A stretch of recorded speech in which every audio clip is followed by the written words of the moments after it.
So we are in chapter 3, and we were talking about the life in the colonies and how the colonists in America lived during that time up into their independence, up into our independence in 1776. And we got to the last section, and we were talking about frontier life. We cannot just talk about frontier life without talking about Daniel Boone, because Daniel Boone was one of the most famous frontiersmen in America at this time. And he had the spirit of the pioneers to go west. So he explored the Appalachian Mountains, and he blazed trails, and he led settlers to these new lands and helped protect these settlers. He started some communities, in the midst of, when we think of Daniel Boone, I always think of Kentucky, because he practically opened Kentucky. Remember, we have 13 colonies, but he went over through the Appalachian Mountains and opened up a new territory called Kentucky.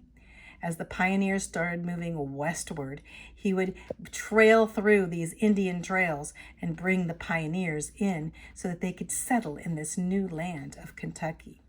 Well, Daniel grew up in Pennsylvania in a Quaker family. You wouldn't think so, a Quaker family that went to their Quaker meetings and, that were very much pacifists, right? Well, I would say that Daniel Boone was not a pacifist. He basically carried a gun around wherever he went, of course. But Daniel, growing up there, grew up with friendly Native Americans. So he knew the Native Americans. He knew their language. He knew how to survive in the wilderness. He knew how they survived. He watched as a young boy these Native Americans and how they lived and what their culture was.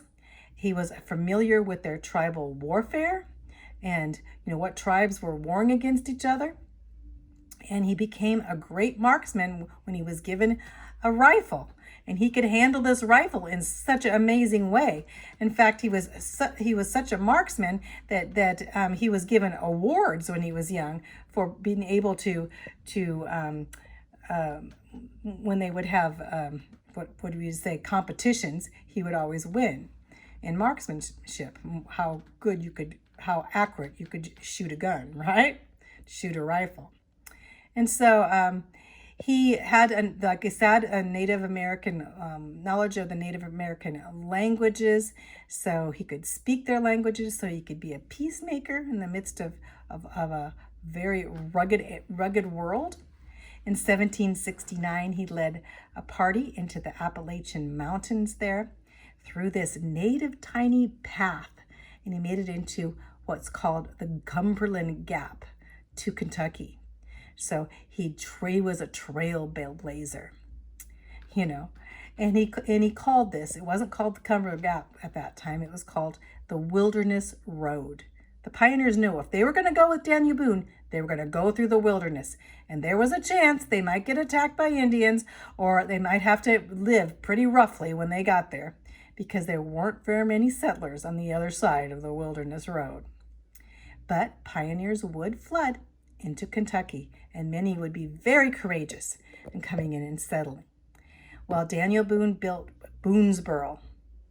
And Boonesboro, he protected Boonesboro, but his family did not settle in Boonesboro. He had to keep going west. So Daniel Boone actually, as people started moving in and into Kentucky and it became civilized, he started moving west and went on to Missouri land.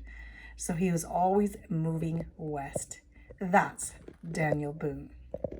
So I am going to, I think that's the last there. So I'm going to stop there. Let's go ahead and stop there and pause, because I'm going to go on to the next section, which is on education.